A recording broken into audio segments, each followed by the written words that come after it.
We're the men in black from the CIA. We're back. We're all back.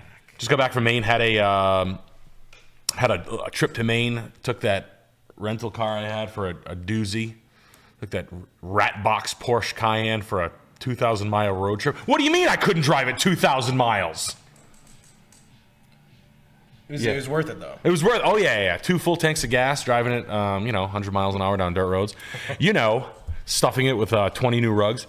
Did a trip. Met up with some dealer friends of mine. Got some cool things. Looked at some cool things. Got a little shell shocked. Made my way through the coast of Maine, the lakes region of Maine. Stayed up in the lakes region in an Airbnb. In a kind of a fucking wild story. These people bought this house.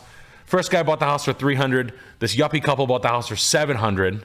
Turned it into a nice Airbnb, and I was Airbnb-ing it for $179 a night. And I was like, yeah, this is too cheap. I almost felt bad. Don't care really that much, but it was a well done Airbnb.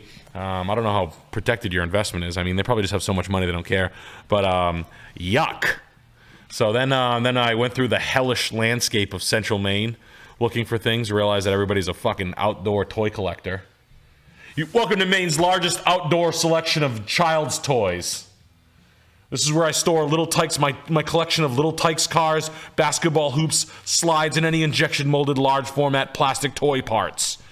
That's what a lot of central Maine was, which is whatever. When you're looking for houses out there, you can't really make up odds and ends. It's really important, kind of reinforce my thing. Guys, go out there and look at these places, especially if you've never been.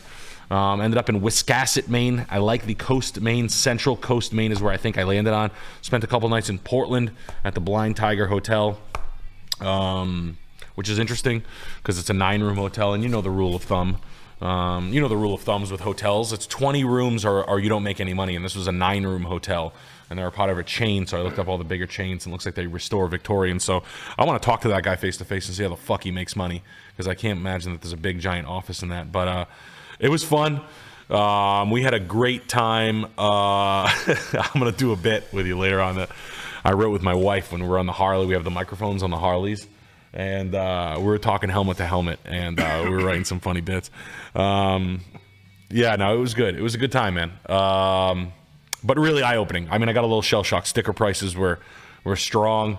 Where the fuck are all these millionaires, man?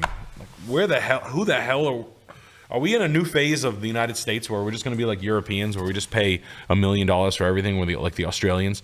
But there's some heavy dough up there. Even in the shitty parts, I'm not paying some fucking redneck reaching for the stars. Pass. I'll keep my hands right in my pockets and keep kicking tires. But